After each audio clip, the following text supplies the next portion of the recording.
Good afternoon to all. In the last lectures, we started second unit, that is the rectifiers and power supply. We know what is the process of rectification, what is rectifier.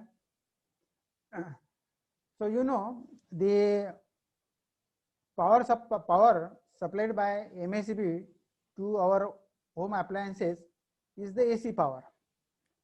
It is the alternating current power, AC power, and most of the appliances works on the DC power. So we have seen in the unit first that the diode has a property of rectification. Diode allows the flow of current in only one direction. So using this property of the diode, we can convert AC into DC. So the process of converting AC power into DC power, it is called as rectification. The process of converting AC power into DC power is called rectification. And the circuit which converts AC power into DC power, it is called rectifier. That these definitions we have seen in the last lectures. Now diode allows the flow of current in only one direction. Therefore, diode has got the property of rectification. So diode converts AC power into the DC power. So we have various types of rectifier circuits. The rectifiers are classified as a half wave rectifier, full wave rectifier, and bridge rectifier. Now this is the diagram in front of you is the half wave rectifier. It is the half wave rectifier. आपण मागच्या वेळेला हे explain केलेलं आहे, पण पुन्हा मी थोडक्यात हे या ठिकाणी एक्सप्लेन करतो. Now this is the AC input 230 volt 50 hertz. स्क्रीनवर बघा, इनपुट साइडची ती 230 व्होल्ट आहे आणि 50 हर्ट्ज. म्हणजे आपल्याला जी एमएसीबी जी पॉवर प्रोव्हाइड करते ती 230 व्होल्ट एसी आहे आणि तिची फ्रिक्वेन्सी किती आहे 50 हर्ट्ज. आता दिस पॉवर आपल्याला is converted, we want to convert it into the DC power. We want to convert it into the DC power. बरोबर. आता डीसी पॉवर मध्ये आपल्याला म्हणजे लो पॉवर पाहिजे की हाय पॉवर पाहिजे, डिपेंडिंग अपॉन दॅट. या ठिकाणी आपल्याला लो पॉवर पाहिजे आपल्याला. तर आपण पहिल्यांदा काय करतो, इथे पहिली जी स्टेप आहे, हा एक ट्रान्सफॉर्मर टाकलेला आहे इथे. हा transformer, the function of the transformer is to convert high voltage to the low voltage. त्याचं काम फक्त हाय व्होल्टेजचं लो व्होल्टेज मध्ये कन्वर्शन आहे. It does not convert AC to DC. ट्रान्सफॉर्मरचं काम काय, convert AC high voltage to low voltage, high to low. तसे दोन प्रकारचे ट्रान्सफॉर्मर अवेलेबल आहेत, एक स्टेप अप ट्रान्सफॉर्मर आणि एक step down transformer. Step up transformer मध्ये लो व्होल्टेज हे हाय मध्ये कन्वर्ट केलं जातं आणि स्टेप डाऊन मध्ये हाय व्होल्टेज हे लो मध्ये कन्वर्ट केलं जातं. बरोबर. तर transformer converts only AC voltage high voltage to low voltage or low voltage to high voltage. Reverse is the case. But we are interested in the low power, low voltage. Therefore, this is the step down transformer. हा आपण कोणता transformer वापरला, step down transformer. It converts high AC voltage to low AC voltage. म्हणजे आता 230 volt आपण AC दिलेलं आहे, तर आपल्याला 10 व्होल्ट 12 व्होल्ट एसी मिळेल. जसं आपल्याला ट्रान्सफॉर्मरची रिक्वायरमेंट असेल, जशी आपली आउटपुट रिक्वायरमेंट असेल, 10 व्होल्ट 12 व्होल्ट 15 व्होल्ट 30 व्होल्ट, त्या प्रमाणे आपण हा ट्रान्सफॉर्मर इथे आपण टाकणार. बरोबर. म्हणजे हा जो ट्रान्सफॉर्मर आहे हा स्टेप डाउन ट्रान्सफॉर्मर आहे.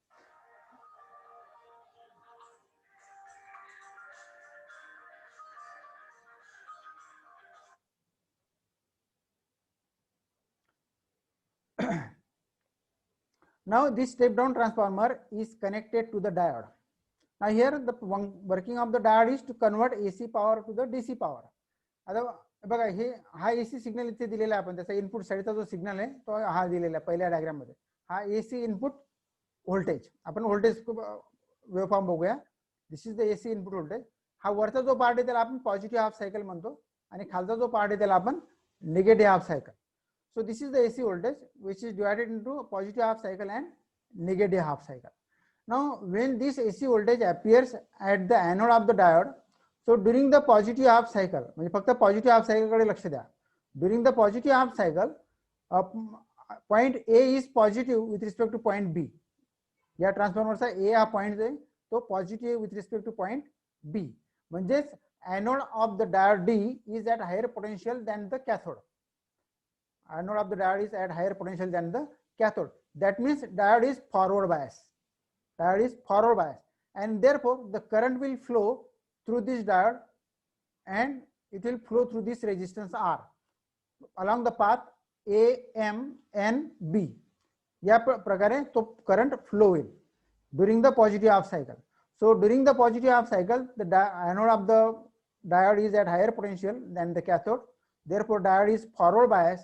Diode is forward bias and it conducts and current flows through the load resistance R.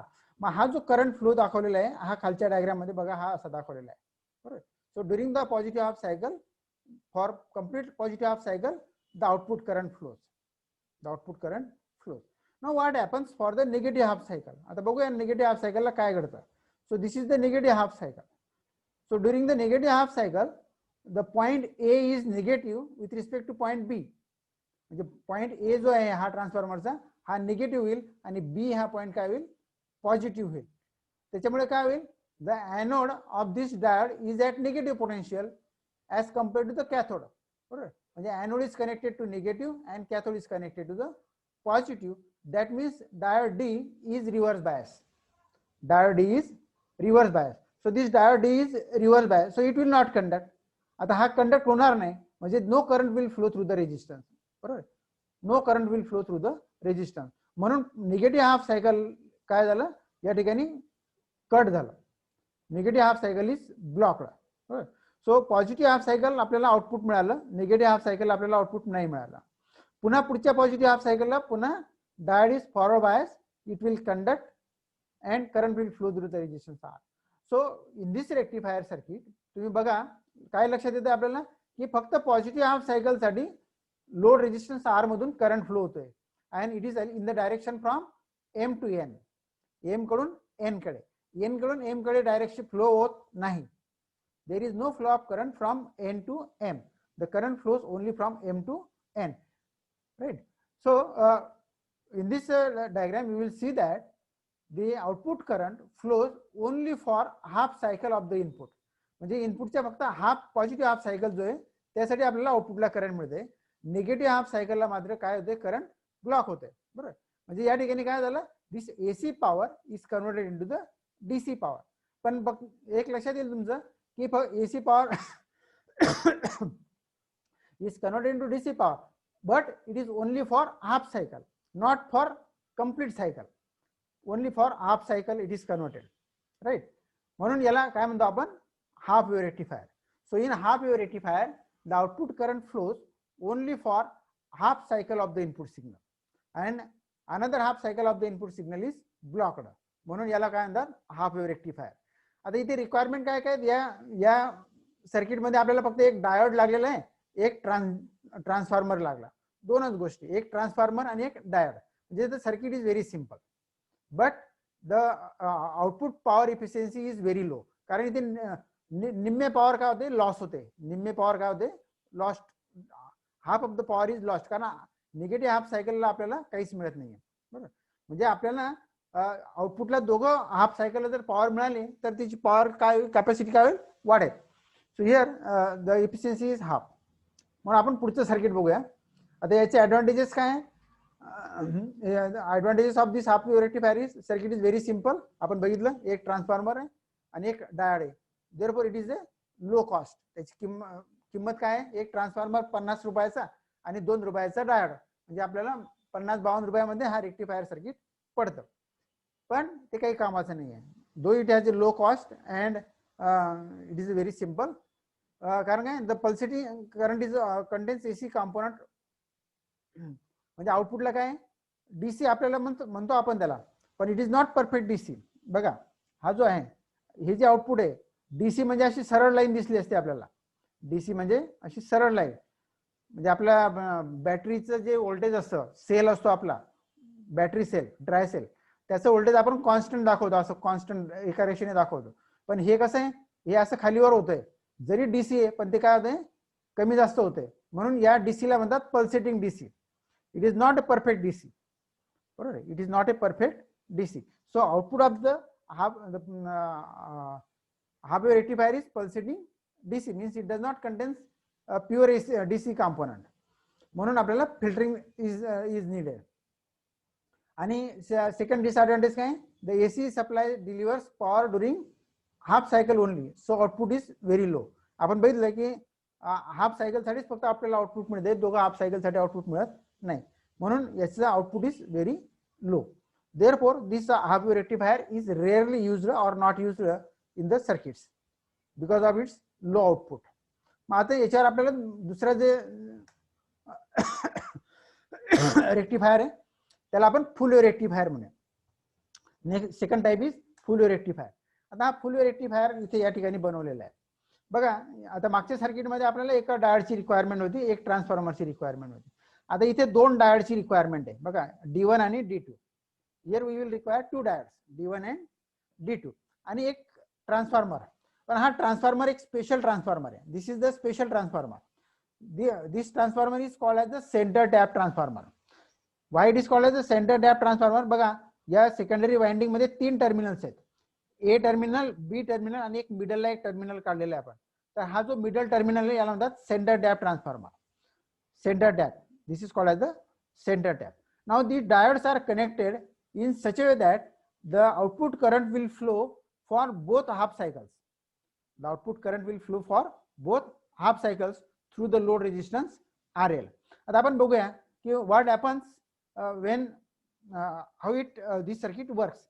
Now D1 and D2, see the circuit. The point A is connected to the anode of the D1 and point B is connected to the anode of the D2.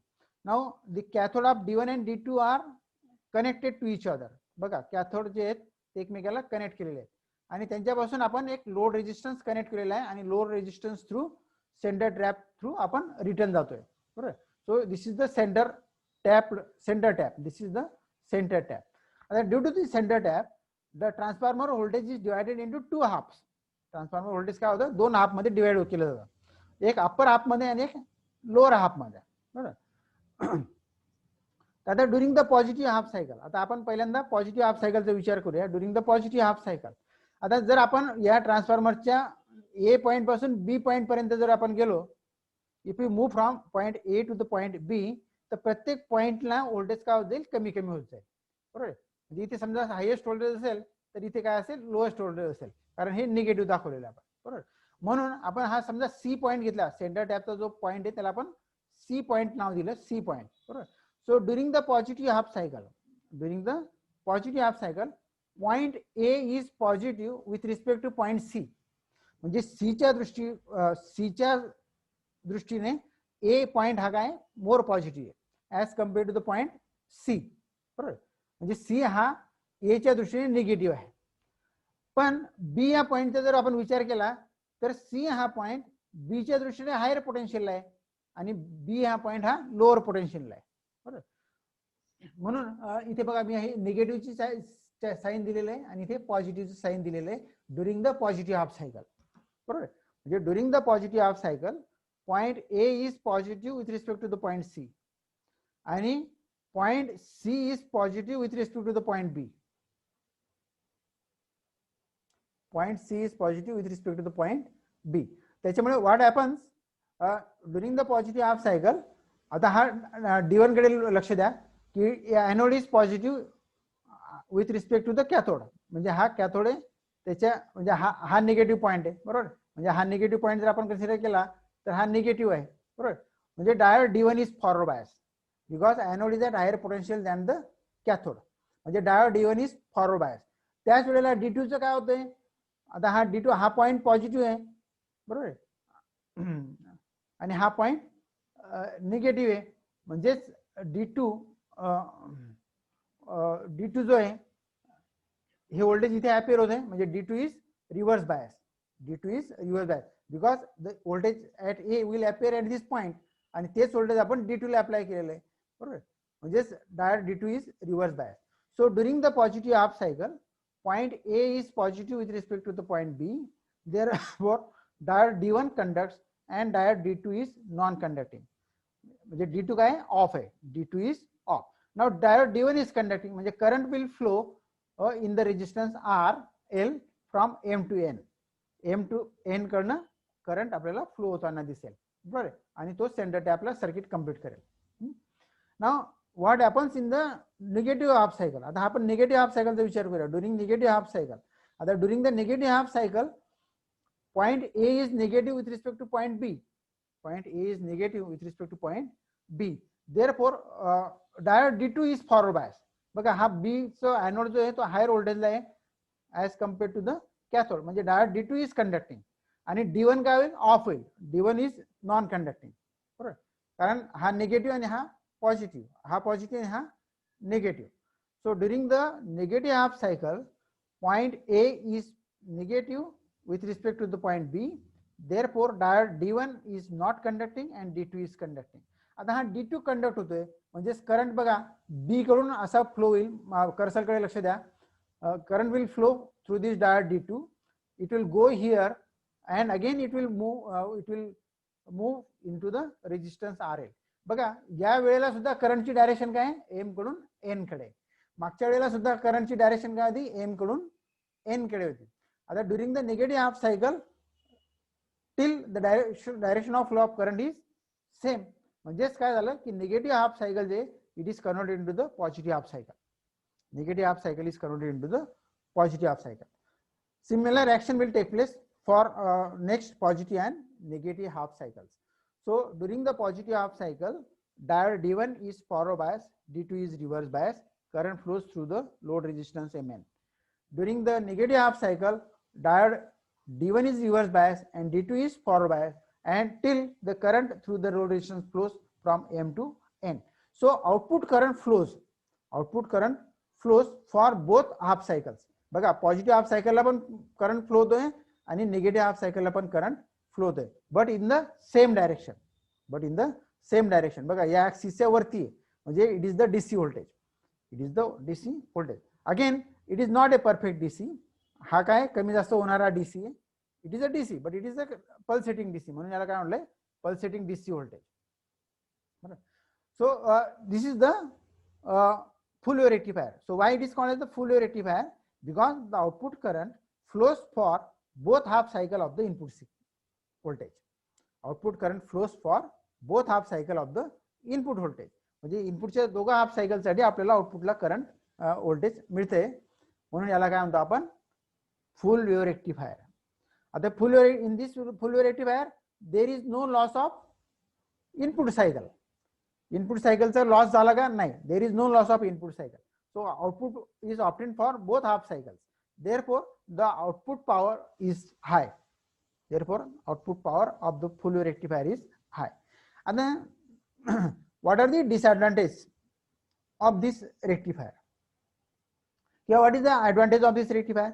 The advantage काय आहे या rectifier? The output is obtained for both half cycle of the inputs. म्हणजे आपल्याला दोघं input cycle साठी आपल्याला output मिळते आणि low output is high. This is the advantage, but there is a disadvantage. काय disadvantage आहे? आता हा जो ट्रान्सफॉर्मर आहे हा स्पेशल टाइप ऑफ ट्रान्सफॉर्मर आहे. याला म्हणतात सेंटर टॅप ट्रान्सफॉर्मर. आणि सेंटर टॅप ट्रान्सफॉर्मरची किंमत साध्या ट्रान्सफॉर्मर पेक्षा दुपटीने असते. डबल टिबलची किंमत असते. म्हणजे centre tap transformer is costly.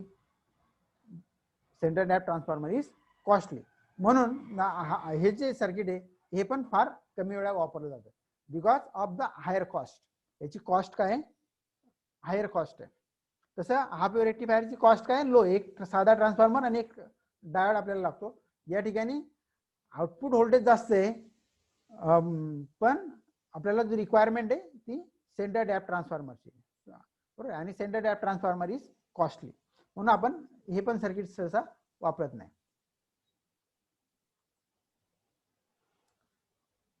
So that's the advantages काय efficiency is higher, नंतर आपल्याला लार्ज डीसी पॉवर आउटपुट मिळालं आणि त्याचा रिपल फॅक्टर जो आहे, व्हॉट इज रिपल फॅक्टर आपण पुढच्या याच्यामध्ये बघणार आहोत, तर तो लेस आहे. आणि disadvantage, PIV rating of the diode is higher. PIV rating म्हणजे peak inverse voltage rating of the diode is higher. कारण आपल्याला याच्यामध्ये हे जे रिव्हर्स व्होल्टेज याच्यावर अप्लाय होतं ते जास्त अप्लाय होतं, त्याच्यामुळे आपल्याला PIV रेटिंग चे जास्त हाय PIV रेटिंगचे डायोड आपल्याला वापरावे लागतात. आणि this diodes are large in size and costly. आणि सगळ्यात महत्वाचा डिसएडवांटेज काय आहे, the cost of the standard tap transformer is high. म्हणजे जर आपल्याला साधा ट्रान्सफॉर्मर 50 रुपयाला मिळत असेल तर हा स्टँडर्ड डॅप ट्रान्सफॉर्मर कितीला मिळतो, 150 ला मिळतो. So because of the higher cost this full wave rectifier is not used, though its efficiency is higher and DC output power is high. आता तर मग आता आपल्याला स्वस्त पण पाहिजे, इफिशियंट पण पाहिजे, असं आपल्याला सर्किट पाहिजे. So this difficulty of using the standard rap transformer is overcome by the full wave bridge rectifier. आता आपण ब्रिज रेक्टिफायर कन्स्ट्रक्ट करतोय. आता ब्रिज रेक्टिफायर कसा कन्स्ट्रक्ट करतात, so this is the bridge rectifier. See in the diagram. या bridge rectifier मध्ये what are the requirements, आपल्याला एक ट्रान्सफॉर्मर, साधा ट्रान्सफॉर्मर लागतोय, स्टेप डाउन ट्रान्सफॉर्मर. हा स्टेप डाउन ट्रान्सफॉर्मर. तर M आणि N these are the secondary terminals of the transformer, बरोबर. आणि दिस देर आर 4 डायोड्स. आपल्याला रिक्वायरमेंट आहे 4 डायोड्सची. आता डायोडची किंमत जास्त नसते, 2 रुपये 4 रुपये जास्तीत जास्त. म्हणजे आपल्याला 4 डायोडची किंमत 4 दुने 8 रुपये, 8 रुपयाचे डायोड लागतील आणि एक साधा ट्रान्सफॉर्मर लागेल, बरोबर. आणि they are connected, this diodes are connected in a bridge. आता हे जे डायोड्स आहेत they are connected in a bridge, म्हणून याला म्हणतात bridge rectifier. This rectifier circuit is called as the bridge rectifier. This is the load resistance RL. आता आपल्याला काय की output current should flow for both half cycle. Output current should flow for both half cycle. So let us see the working of this rectifier. This is called as the bridge rectifier because 4 diodes are connected in a bridge, therefore it is called as the bridge full wave rectifier. So this is D1, this is D2, D3 and D4. So these are the 4 diodes. बघा कसे connect केलेले ते पण लक्षात घ्या की हे दोघांचे एनोड आणि कॅथोड पॅरलल आहेत, यांचे एनोड आणि कॅथोड काय पॅरलल आहेत. तर हे डायग्राम लक्षात ठेवायचे. Now what happens during the positive half cycle. आता आपण बघूया की during the positive half cycle, हा पॉझिटिव्ह हाफ सायकल आहे, हे इनपुट, हा this is the input waveform, this is input waveform, बरोबर. नंतर this is for positive half cycle and this is for negative half cycle waveform. आता during the positive half cycle, आता M जो point आहे it is positive with respect to the N, म्हणजे M point is positive with respect to the point N. आता बघा M जर positive आहे तर A सुद्धा पॉझिटिव्ह आहे. A पॉझिटिव्ह आहे म्हणजेच anode of D1 is positive आणि cathode of D4 is positive. Cathode of D4 is positive, बरोबर. म्हणजे D4 is reverse bias, D4 is reverse bias आणि D1 काय झाला, forward bias, because this is positive and this is negative. हा forward bias झाला, बरोबर. त्याच वेळेला आता हे व्होल्टेज इथून A पॉइंटला आलं, A पॉइंट वरून B पॉइंटला आलं. समजा इथे 5 व्होल्ट होता तर 5 व्होल्ट इथे अपियर झालं, इकडे 5 व्होल्ट अपियर झालं, इथे 5 व्होल्ट, इथे पण 5 व्होल्ट आला, बरोबर. म्हणजे हा डायोड D1 D4 काय झाला, रिव्हर्स बायस. तर त्याच वेळेला हा D2 डायोड पण काय होईल, reverse bias, because the same voltage appears here. B हा point, the point B is at higher potential than the point F, बरोबर. Point B is at higher potential or at higher voltage than point F. So D2 is reverse bias. म्हणजे only D1 is forward bias. Now the current will flow from A to B through diode D1. नंतर आता इकडे current flow होणार नाही D2 मधून, म्हणजे it will flow through the RL. मग तो RL मधून जाईल, RL मधून जाईल म्हणजे E या पॉइंटकडे जाईल. मग E या पॉइंटला म्हणजे E पॉइंट जो आहे it is again at higher potential than F. It is higher potential at F.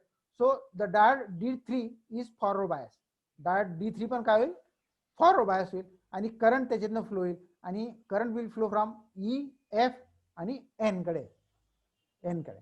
म्हणजे during the positive half cycle the diode D1 and D3 are forward bias and diode D2 and D4 are reverse bias. Remember, during the positive half cycle M is positive with respect to the point n, therefore diode D1 and D3 are forward bias, D2 and D4 are reverse bias, and current flows through the load resistance. Current कसा flow होईल, M A B C E F N या पद्धतीने. So the direction of flow of current in the RL is from B to C. आता during the negative half cycle, now during the negative half cycle what happens, M is negative with respect to N, म्हणजे हा N point हा काय negative झाला, positive झाला, M point हा negative झाला, बरोबर. म्हणजे हा N पॉइंट पॉझिटिव्ह झाल्यामुळे काय झालं की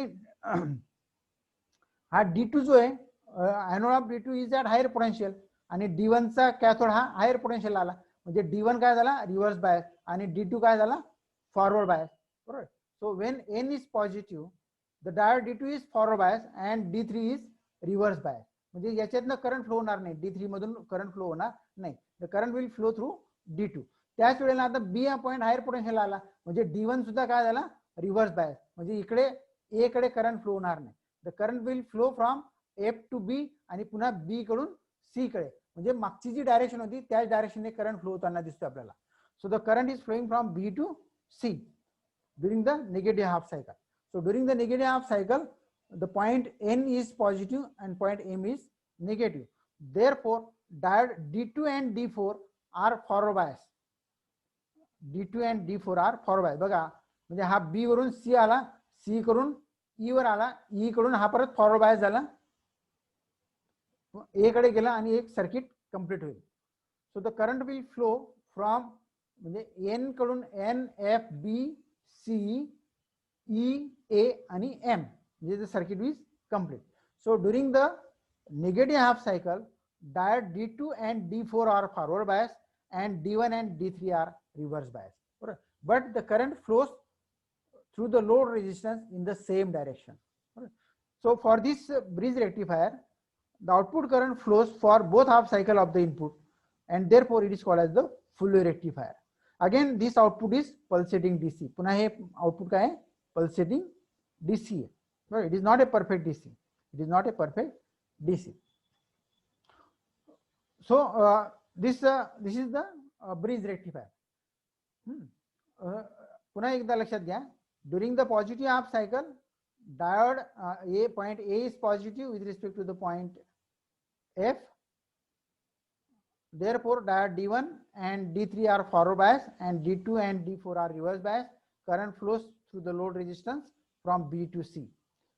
During the negative half cycle the point F is positive with respect to the point A, therefore diode D2 and D4 are forward bias and D1 and D3 are reverse bias, but the current again flows through the load resistance in the same direction and therefore output voltage is obtained for both half cycles, positive half cycle as well as negative half cycle.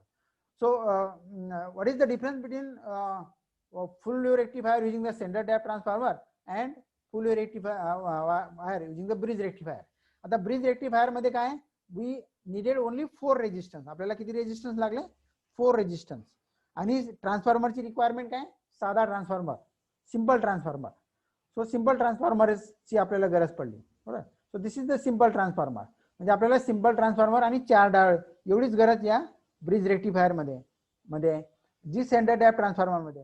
आता centre tap ट्रान्सफॉर्मरचा output voltage आपल्याला चांगलं मिळालं होतं, हाय मिळालं होतं, तेच voltage आपल्याला bridge rectifier मध्ये मिळतंय, बरोबर. ब्रिज रेक्टिफायर आपल्याला सेंटर टॅप ट्रान्सफॉर्मर पेक्षा स्वस्त पडतोय, म्हणून it is the better rectifier circuit than the centre tap transformer. तर याचा ऍडव्हान्टेज काय, the need for centre tap transformer is eliminated, म्हणजे आपल्याला सेंटर टॅप ट्रान्सफॉर्मरची गरज नाही आहे. नंतर output is twice than that of the centre tap circuit. नंतर कारण सेंटर टॅप ट्रान्सफॉर्मर मध्ये काय की आउटपुट ट्रान्सफॉर्मर व्होल्टेज जे आहे ते 2 व्होल्टेज मध्ये स्प्लिट होऊन जातं, म्हणून त्याचा आउटपुट व्होल्टेज थोडंसं लो असतं, पण इथे तसं काही स्प्लिटिंग होत नाही. So output is twice than that of the centre tap circuit. आणि डिसएडव्हान्टेज काय, याला 4 डायोडची गरज आहे आणि फक्त या डायोडच्या अक्रॉस जे व्होल्टेज ड्रॉप होतं ते वाढेल, पण that is not the more great disadvantage. So it requires 4 diodes and internal resistance voltage drop is twice than that of the standard diode transfer circuit. कारण स्टँडर्ड डायोड मध्ये आपण फक्त 2 diode वापरतो, इथे 4 डायोड 4 डायोड आपण वापरतो. So this is all about the